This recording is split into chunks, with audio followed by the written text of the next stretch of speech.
Hello everyone, this is Riccardo Masini, and in this mini vlog I am speaking about the Limits of Glory system and its new two titles.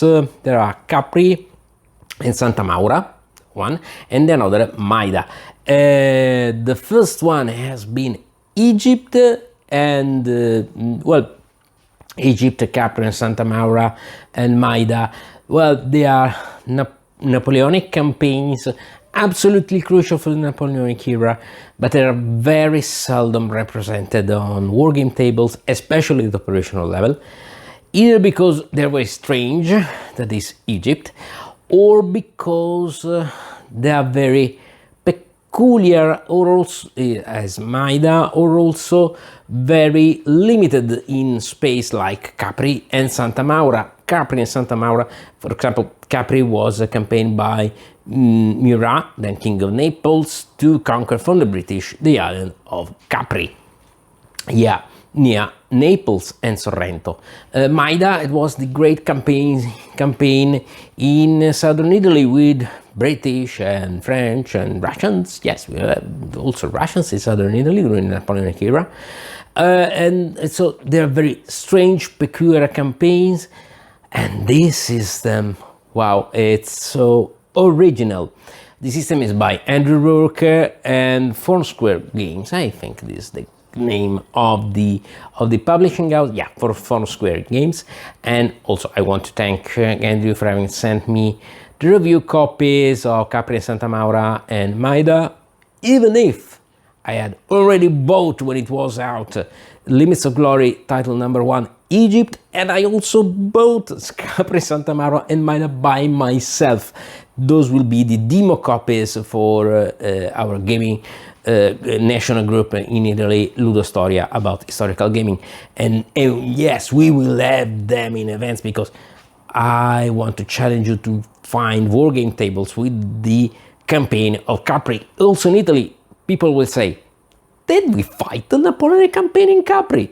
Yeah, we did. And it's amazing also with Neapolitan troops and Sicilian troops and Bourbons and British and Maltese and Corsicans. Wow, everybody loves Capri. Everybody wants to go to Capri, and I can understand why, even in war. But it's much more beautiful when you visit the island in peacetime. Anyway, also why it is so original. Yeah, first of all, the visual style, the graphics. It is inspired by satirical cartoons of the era. You have caricatures and satirical portraits of all the commanders. Also, the map is strange. It is more painted than a geographical map. And also the names, yeah, they are strange, but I think, yeah, for example, Capo di Monte, I would have found that spelling of Capo di Monte, which is, for what I know, is wrong, but it really gets me back to the atmosphere of the era, because in the Napoleonic period, I would have found that wrong spelling, also Vanna Capri, in a satirical cartoon, in a satirical magazine published in Britain. So it's fine. It really does not detract to the atmosphere. Oh, even more. It gives back. Anyway, it's a very interesting campaign. You know, the Neapolitan gunboats and French frigates against British frigates and Sicilian gunboats. Oh yeah, for all the American listeners, those Sicilian gunboats are the very same gunboats that had been already used in the Barbary Wars against the Berber. Do you remember the game Shows of Tripoli? Yeah, those were the gunboats that were rented by the US Marines to get there, landing on the shores of Tripoli. How I love history. Anyway, so it's a crazy campaign, okay? Like Egypt, even Maida, even Santa Maura, that is an island off the coast of Greece. You have Greek rebels and Albanian troops. epic. Oh yeah, here you have a Maltese regiment that was sent there as a garrison, because they did not want that regiment to desert. Oh, and the British commander is Hudson Lowe. Yeah, that very same Hudson Lowe that will be the custodian, the jailer of Napoleon Bonaparte in St. Helena. Crazy stuff. I love it.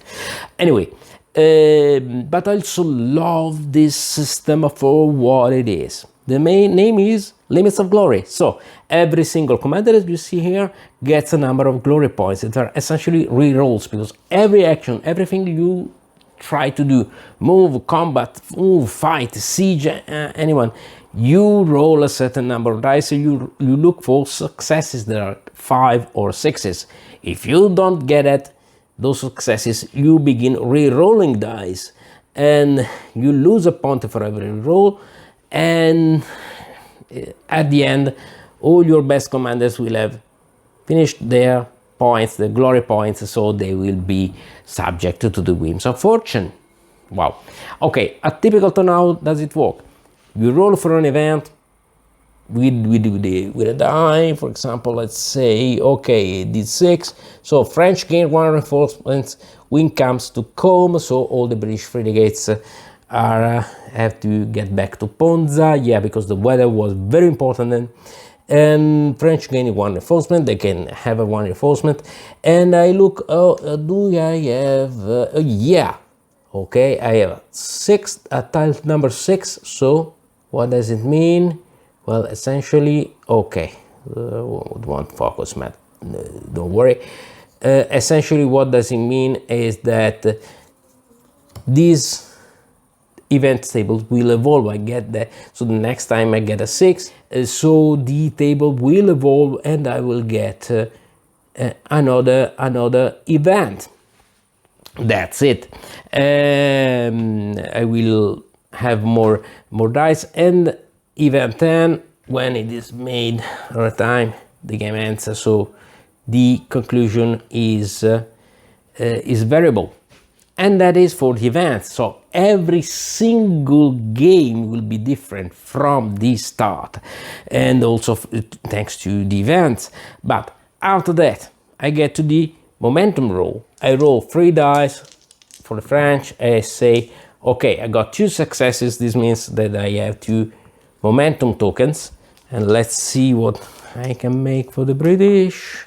Okay, no successes, so I won't have any momentum tokens. This means that essentially I should have to skip the turn, but I don't like it, so I use 2 points for my senior commander, and I re-roll 2 dice looking for, okay, I got 1. That's good. So what does it mean is that we alternate activations, and I try with those activations to move stuff around. For example, I want to move the Syria. You see that on the map we have this number of dice that I roll in these areas to do something in this area. So for example, do I want to move the Syria here? Okay, I have to roll 3 dice as the French. No successes. Not bad, not good. So the Syria will roll 1 dice looking at least for 1 success, for 1, 5 or 6. No, bad luck. Syria doesn't move. Momentum token. And then it's a British turn, and I want to move stuff around. For example, I want to move those Maltese from here to there. Those are the victory points that you gain by gaining this. Okay, I 3 dice. Let's see. No successes. I have no commanders, so I put another momentum token. As the French, I have another one. I still have one momentum token active. Still want to try to move the Syria. Let's see if we can move it. Okay, 1 success. Good. I move it with 1. So once again, I want to move here. Let's say another 3 dice. Okay, 2 successes here. But look at this. I want to get to the beach, but I don't have. But this area is more difficult. I roll just 1 die. Okay, I get there, and so I can land, and I can still move on and activate stuff, and so on and so on, until everyone has placed the momentum tokens. If I get to here to a combat is quite simple. This means that, for example, let's say that Pignatelli gets here, it is 4 strength points. I look here, how many strength points I have? 4 against 1. Of course, there are special rules for sieges and the like. No commander. As you see, the table is very calibrated. Okay, this means that with 4 points, the French have to, with 3 dice, they have to at least get an 11. Let's see.